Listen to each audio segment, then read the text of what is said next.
Story 1. Was a fun morning at the beginning of last week, starting up my truck and waking everyone up at 2:45 am to learn someone swiped the hollowed-out cats. The idiots missed the neighbors' cameras that basically gave away who they were. It's two kids from the area who drive around in a pretty busted-up police Crown Vic. I chose not to call the cops. Instead, I called one of my friends who's code enforcement and let him know what my plan was, and he relayed the info to the police that I was finally going to do a nuisance tow on that same Crown Victoria. The car they drive isn't street legal, as it has no license plates or insurance or working taillights and rattles like shit due to the trash sound system. They also spend their whole day at a chicken shack smoking. Not sure who they are getting money from, but I'm guessing stealing catalytics was part of the equation. When I spotted the car sitting on a quiet street, I called it in and got the go-ahead to tow. I took it straight to the police station, and they tried to run a owner check with the VIN number only to find out it hadn't been registered since 2011, and the owner was someone other than the kids who sold them the car with no title because of all the back registration owed. The cops said we can go ahead and take it to the junkyard till they can get a black Titleika certificate of destruction. By then, the two idiots were running around all over town looking for their car, thinking it got stolen by one of their friends, as a pranked key lock was so worn out you could start it with any car key. They found it at the junkyard and tried to steal it by one of them distracting the owner and the other stealing their car, but the junkyard was aware of who they were, so they cut the drive shaft off beforehand. I missed out on this part, but they got arrested for trying to steal their car back, and they watched as the junkyard used a crane to rip the car to shreds. When I saw it, the remains looked like a toddler just ripped it to the bare frame out of curiosity. They have been out of jail since but haven't left their trailer. I did a drive-by earlier and noticed a beater Jeep Liberty in their driveway, also with no plates, and already working with the cops on taking that too if I see it out in public, except I won't miss the show next time. Story 2. Before I begin, I just want to say two things. First, I have extremely attention deficit hyperactivity disorder ADHD, so my storytelling might be a bit all over the place. I tend to get sidetracked easily, so I apologize in advance if this is difficult to follow. It's also quite long, oops. Second, I'm already no contact with my mom, so that's that. As for my dad, he divorced her and, unfortunately, passed away, so you don't need to worry about him being involved. Now, this story revolves around a particularly shocking event that has to rank pretty high as one of the most disrespectful and entitled things my mom has ever done to me. And that says a lot, considering the many incidents she has caused. Keep this in mind when I start talking about hotels later on. Back when I lived in the United States, I was staying with my mom in this run-down little house she got in the divorce from my dad. She never bothered maintaining it. I was in my early 20s, struggling to make ends meet with my minimum wage job. Then, my mom helped me get a better-paying job at the same psychiatric facility where she worked, which came with lots of benefits, since I could drive, and it was about a 45-minute to 1-hour commute depending on traffic. We decided to carpool to save on gas, taking turns driving each day. For those keeping track, this meant I lived with my mother, paid rent to her, covered her car insurance and bills, drove to work with her, and even worked in the same building. Sometimes we were on the same floor, other times just a hallway apart. We ate together too. On top of all this, she wouldn't let me have a door with a lock and would barge into my room whenever she pleased. Sometimes she would even invite herself into my bed and make me share it with her, which felt like a gross violation of my boundaries. Occasionally, she'd take over my bed completely, and I'd end up on the couch. We were constantly around each other, and even if my mother had been someone I got along with, I still think this would have been pure torture. When I think about it today, it makes me feel genuinely frustrated. Now, here's another layer to this. I'm very openly part of the LGBTQ+ community and had been in a long-term relationship with my now spouse for years, an online relationship, to be specific. We had been long distance, with them in Canada and me in the US. My mom didn't mind me being queer, but she didn't fully understand it and would make ignorant comments like, "Oh, I have all these dating issues. Thank goodness you never have to deal with that." I wish I could be gay, it seems easier. Or, oh, your partner is asexual. That's not real. Everyone likes intimacy.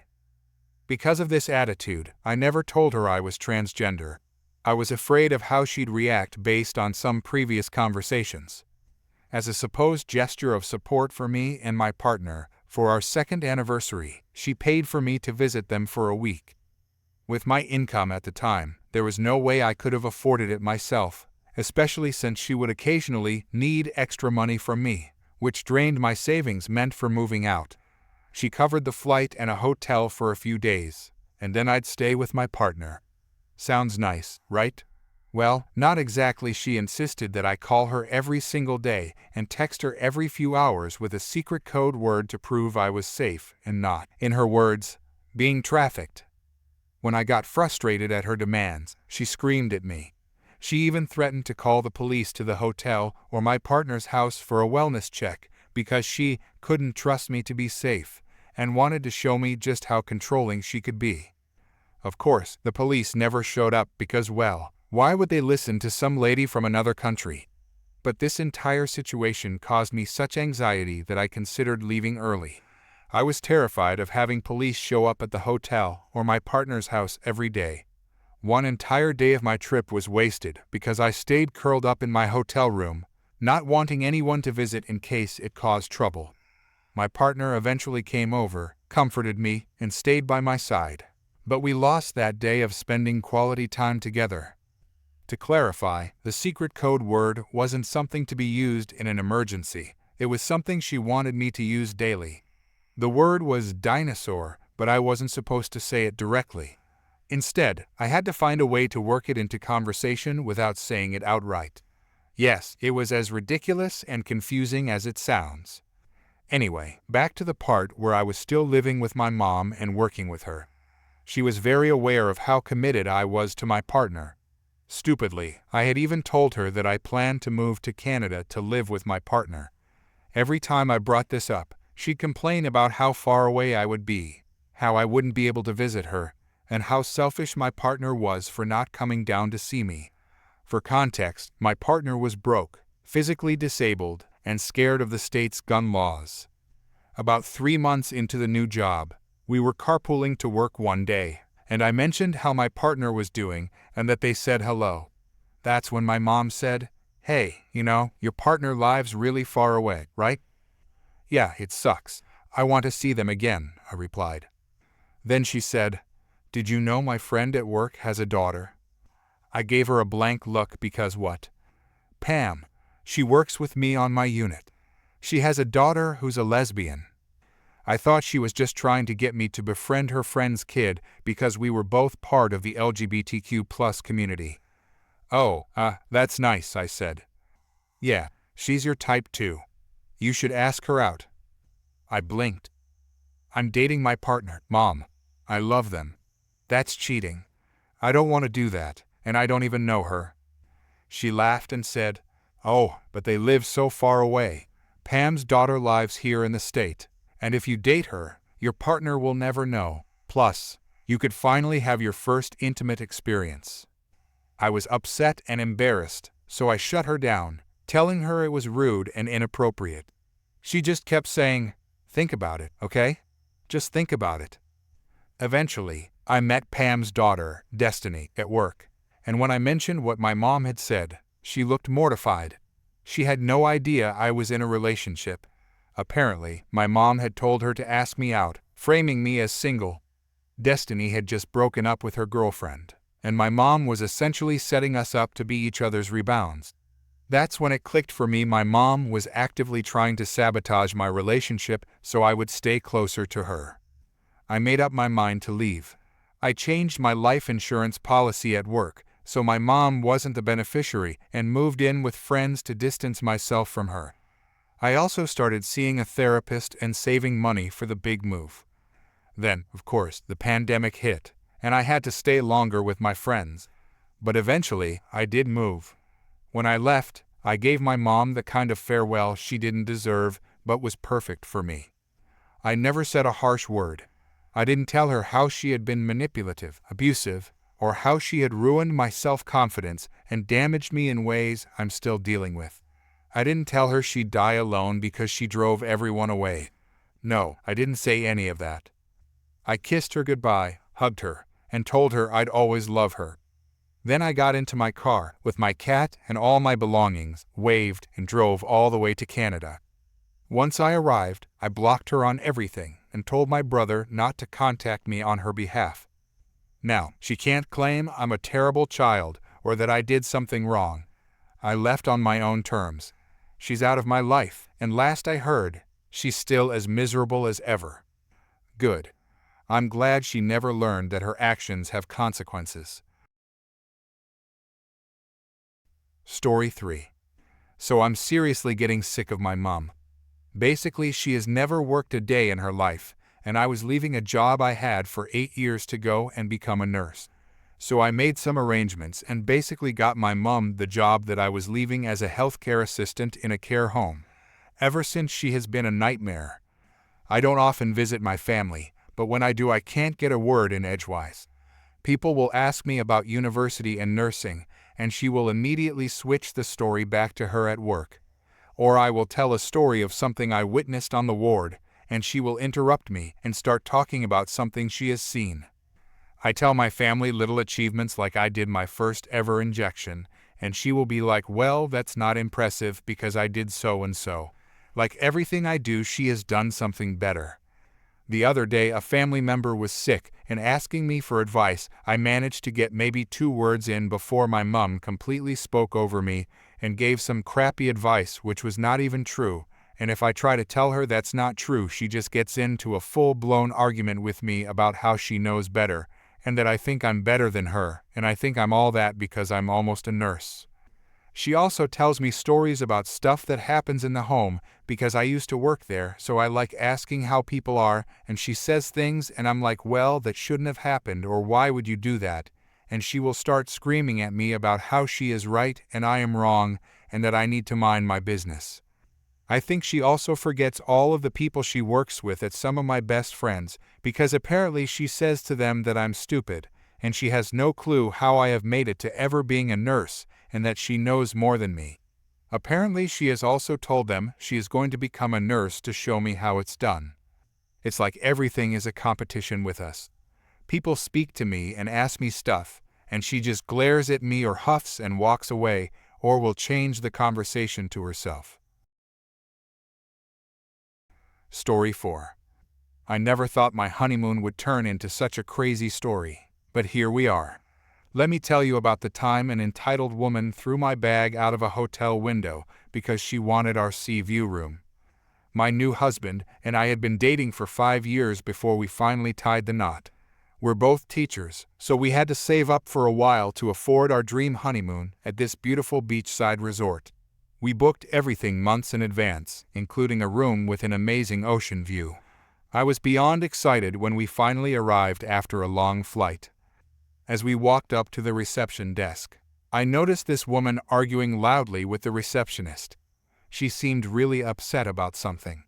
The woman was demanding a sea view room, but the receptionist was explaining that all such rooms were already booked. He offered her a garden view room instead, but she insisted that wasn't good enough. The receptionist tried to explain that the sea view rooms were reserved for guests who had booked them in advance, but the woman wasn't having it. My husband and I exchanged glances, feeling a bit uncomfortable as we waited our turn. Finally, the woman stormed off, and we were able to check in. The receptionist welcomed us warmly, confirming our sea view room and handing us our keys. As we walked towards the elevator, I felt someone's eyes on us.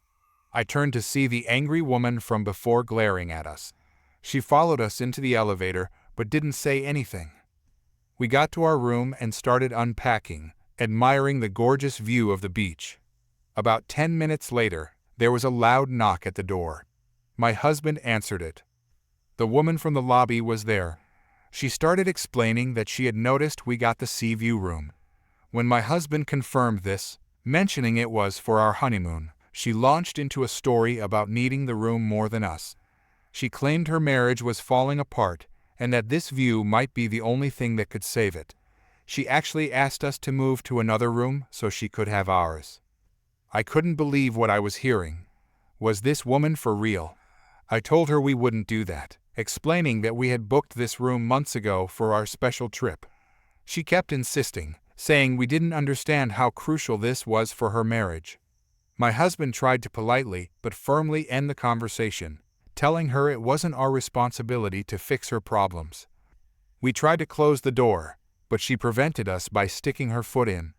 She kept yelling that she wouldn't leave until we gave her the room. My husband managed to force the door shut, and we thought that was the end of it. We were wrong. A few minutes later, we heard a huge crash. The woman had somehow gotten a master key from somewhere and burst into our room. Before we could react, she grabbed my suitcase and threw it out the window. Then she plopped herself down on our bed, declaring that now we had no choice but to leave and that this was her room now. I was in shock. My clothes, my toiletries, everything was now scattered on the ground several floors below. I started crying while my husband called security. Within minutes, 2 large men arrived and forcibly removed the screeching woman from our room. The security guards apologized profusely, assuring us the woman would be banned from the entire resort. They promised to send someone to retrieve our belongings right away. The hotel manager came up personally to apologize. He offered us a free upgrade to their best suite, all meals comped for our entire stay, and a couple's massage at their spa. While it didn't completely make up for the stress and lost time, it definitely helped soothe our nerves. As we watched security escort the woman off the property, she was still yelling about how unfair it all was. I later found out she had lied about her failing marriage. She was actually single and just wanted the nicest room without paying for it. In the end, we managed to enjoy the rest of our honeymoon. The staff went above and beyond to make sure we were comfortable after the incident. And hey, at least we got a wild story out of it. Now, whenever we travel, we always double-check our door locks, just in case there are any other entitled room stealers out there. Story 5. I'm going to go off on a limb here and say that entitled parents pressuring their children into giving them grandkids isn't exactly a novel concept on this sub, but I hope that you'll allow me to toss my own 2 cents into the pile. Ever since I was young, my father divorced from my mother, who as one child not with him has always commented on how he can't wait to have grandkids. I am his only child, and none of his siblings have children, either, for that matter. So I'm basically the last in line for his side of my family. I never really thought too much of it, but as I grew into adulthood my father became much more interested in my relationship status, encouraging me into heterosexual relationships, including setting me up on dates without my permission, and getting upset whenever I entered into homosexual relationships. I'm bisexual. Of course, he always threw out the typical biphobic, "Okay, but once you're done experimenting you'll settle down and have kids at some point, right?" And I just kind of brushed it off because it wasn't worth arguing with him over it, or arguing with him over anything, for that matter. That being said, I had long thought about the idea of having biological children when I was younger, whether it would be through natural or artificial means depending on the sex of who I settled down with, and I sometimes even found myself excited by the idea. Eventually, though, I settled on the idea that I had too many hereditary health issues that I didn't want to pass on to any potential biological children. Given that there are also plenty of kids in foster care who need warm, welcoming homes, I figured that I could look to adopt if I ever did end up wanting children of my own, though it is questionable whether I'll ever reach that point or not. My father, obviously, wasn't happy with me coming to that conclusion, and he kept trying to convince me to have biological children, even though I explicitly told him that I didn't want to do so. Anyways, a few years ago, I had a medically necessary procedure that made it 100% certain that I would never be able to have biological children. I did not tell my father because I was well aware of how he would react if he found out that I had done such a thing, whether or not it was medically necessary. I considered the fact that I had essentially doomed my father's family line to die out with me, but I had never really been someone too focused on passing on my bloodline or whatever. Around the same time as I had my procedure, my father entered into a relationship with a woman from the Philippines that he had been set up with by other Filipino women local to where we ourselves live. My father, of course, kept going on and on about his girlfriend's grandkids, and how whenever he went to visit her in the Philippines, said grandkids would call him Grandpa. Long story short on that end, the Filipino woman in question immigrated to the United States to marry and live with my father, though it was far more of a bang-maid situation than it was even remotely a loving marriage. The woman herself was incredibly sweet, however, and I loved calling her my stepmom and spending time with her. Just recently, a couple of years after she married my father, she ended up divorcing him and returning to the Philippines, as you might imagine. My father is not a good person, and I absolutely cannot blame anyone for wanting to get away from him. My father was, of course, very torn up about the whole situation, though he obviously never accepted any responsibility for the matter, always just blaming my stepmom, and came over to the house where me, my biological mother, and my stepfather lived together in order to complain about everything. During one of his rantings and ravings, he said the following: part of the reason that I married her was so that I could say that I at least kind of have grandkids. Since you haven't given me any yet, I'm getting older, and I don't want to die without grandkids. To say that me, my mom, and my stepdad were shocked that he actually finally came out and said it would be an understatement. Feeling extremely petty in the moment, I told him about my procedure and about how I would never be giving him any grandkids and how he would inevitably be dying without them. The whole thing blew up into a massive argument, as you can imagine, that ultimately ended with my father getting kicked out of the house by my stepdad. Things have cooled down since then, but my father hasn't brought up the grandkids thing up again directly, though he loves to needle me indirectly about it. So, yeah, there you go. I didn't want to have biological children, so my father married a mail-order bride partially in order to have grandkids that he could claim as his own, and then once divorced blamed me for the fact that he was going to die without any grandkids.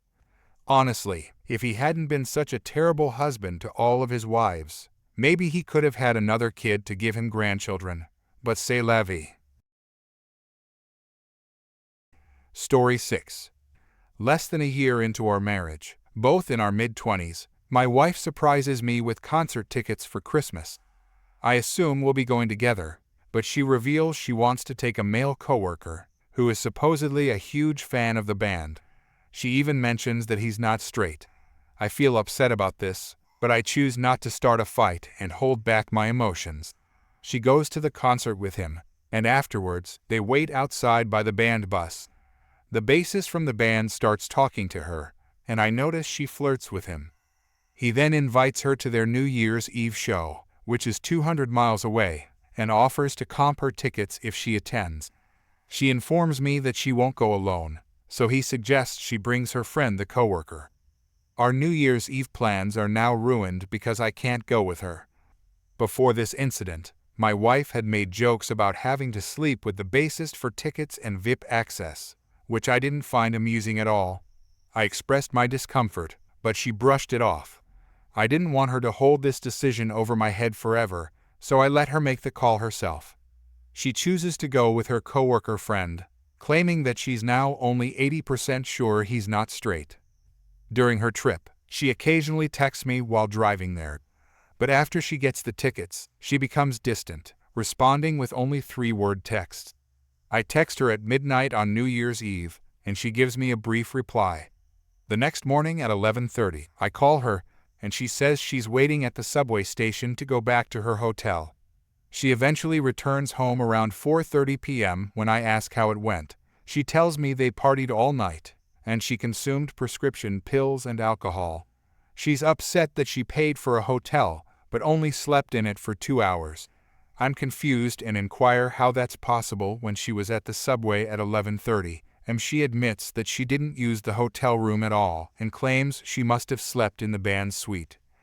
Recently, I saw my wife after a day or so, and I noticed something different. She had shaved her private area. I asked her when she did it, and she said it was on Friday. Normally, she doesn't do this, except as a special treat for me. Later, she leaves for work, and I happen to come across a pack of Summer's Eve feminine wipes in her overnight bag. This surprises me because I've always had a secret feeling that she might have an odor issue. But she's never taken any action about it for my sake. Those wipes were brand new, leaving me wondering why she had them now. I find myself consumed with countless thoughts, questioning whether my wife could be cheating on me, and if so, with whom, the bassist or the guy from her work. Should I confront her and discuss all this uncertainty? I'm truly unsure how to interpret these events. To clarify, my wife received the concert tickets as a Christmas present, but the actual concerts didn't take place on Christmas Day. The first one was on December 30th, and the second on December 31st. I won't mention the band's name to avoid her stumbling upon this conversation, but know that it's neither Nickelback nor Fish. Update: recently, the bassist guy texted my wife, inviting her to a concert 100 miles away on a weeknight. She wanted to go alone. When I brought up what happened on New Year's Eve, she became extremely upset and didn't speak to me for 3 whole days. Over the weekend, I was away on a business trip, but I made sure to keep in touch with her every day. When I returned, we spent Valentine's Day together. However, things took a strange turn when I was browsing Reddit yesterday and noticed I had a new message. I clicked on it, only to realize my wife was still logged into her account on my computer. I knew she used her account for Gone Wild, and I was okay with that, supporting her. But what I discovered shocked me. She was sending private messages with photos to other guys. As I continued reading, one guy asked her about the wildest thing she had ever done, and her response left me stunned. She admitted to having her first threesome on New Year's Eve with a member of a famous 90s rock band and her friend who isn't straight, the coworker. Devastated, I immediately consulted a lawyer to explore my options. Confronting her about what I had found, she admitted that part of it was true, but claimed she had embellished some details. The truth was that she and her coworker friend made out and performed oral sex on the bassist. I was so overwhelmed that I left the apartment right away and went straight to the hospital to get tested for STDs to ensure my safety.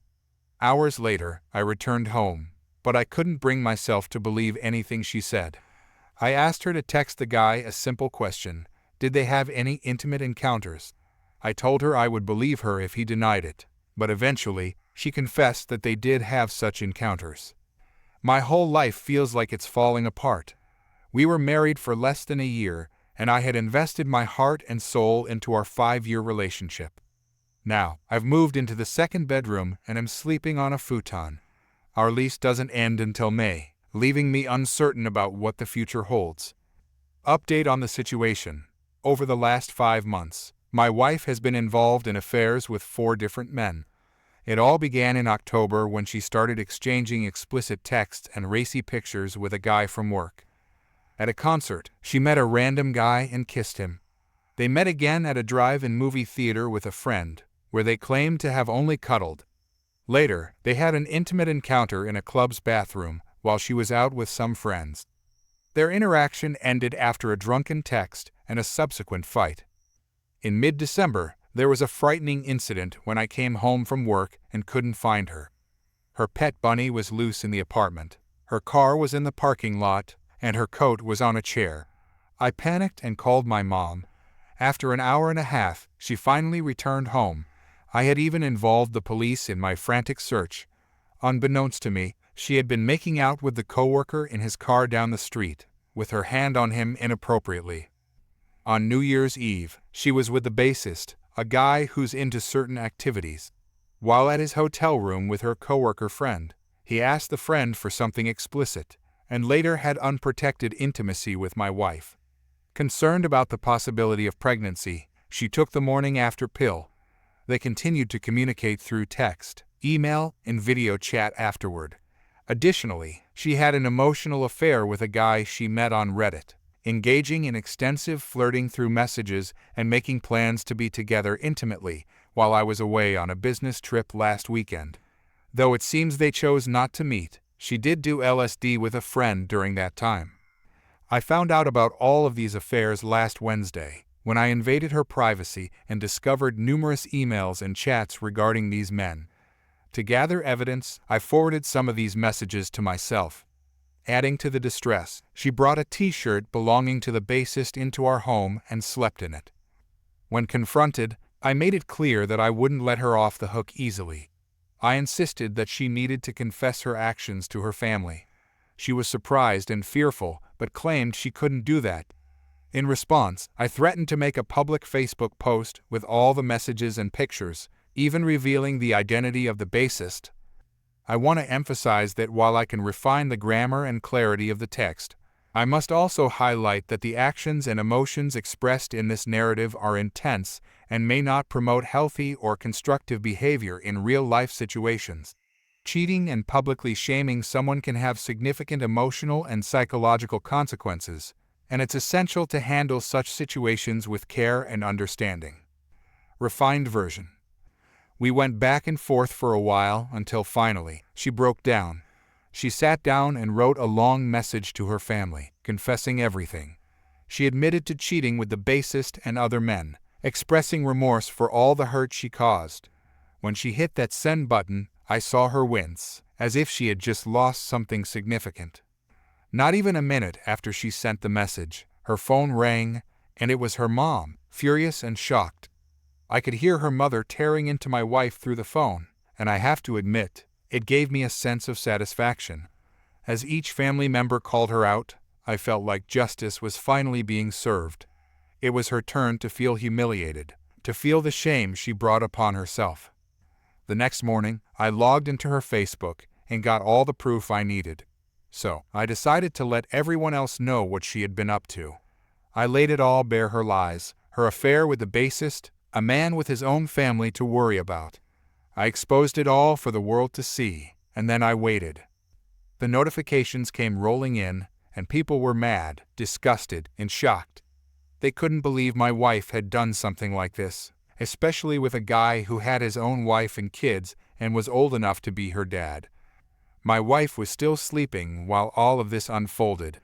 When I heard a scream from downstairs, I knew she had finally seen the Facebook post. Her face said it all. She was stunned, unable to believe what I had done. While she was still in shock, I decided to take things further. I gathered all her stuff, went upstairs, and chucked it onto the front lawn. I wanted her out of my life and out of my house. She begged and pleaded with me, saying she had nowhere to go. Her parents wouldn't take her back, and her friends were already slamming her online. She had lost everything because she decided to cheat on me. Despite her crying and desperation, I didn't feel bad for her. It was a harsh reminder of the pain she had caused me. I told her I didn't care where she ended up, closed the door in her face, and just like that, she was out of my life. I kicked her out, and finally, I felt free from her lies. It was a relief, and I felt like a huge weight had been lifted off my shoulders. In the last 7 months, my life has been a roller coaster, but I can confidently say that I'm in a much better place now. I've made positive changes, starting with regular running and working out, which has helped me lose weight and feel healthier. I went from weighing 245 pounds in February to 205 pounds today. I've also built a great group of friends, with whom I enjoy trivia nights and beach outings. My band is doing well, and we just released our album online for free. Additionally, I've made a close female friend on Reddit, and we talk every day and hang out often. In May, I had a remarkable trip to Puerto Rico with my mom and aunt, visiting family and experiencing my true culture and heritage, which was life-changing for me. Coming back home, I felt calmer and had a more positive outlook on life. Regarding my ex-wife, the simplest and least expensive way for us to get a divorce is by citing irreconcilable differences, which means living in separate places for 18 months and not being close during that time. Fortunately, I've already spent 6 months apart from her, with 12 more to go. I'm looking forward to the day when she no longer carries my last name. She's still lying to me about many things, and I've come to accept that there's much I'll never know the truth about. After a few months, she called me to meet up, and during our conversation, she admitted that she had given up on our relationship. She didn't want me back, stopped going to therapy, and is now dating one of the guys she cheated on me with. I wish her well and hope she finds happiness, whether it's with me or someone else. For now, I prefer not to see her again, except maybe in a courtroom. I tried dating and had casual relationships with various women, but it didn't make me feel any better. What I really craved was love, and now I'm dating someone who makes me feel like I can love again. We have a strong connection, both mentally and physically, and her living an hour away helps us maintain our independence and avoid a codependent relationship. In the present, my ex and I still care for each other, and we hang out a few times a week. I'm not sure if this will last, but honestly, it doesn't bother me at the moment. I've learned to live in the moment responsibly, and when I'm with her, I feel happy, and that's all that matters for now. I want to express my gratitude to all the supportive people on Reddit. Your advice meant a lot to me, and some of you even reached out to me on Facebook, offering compassion and empathy.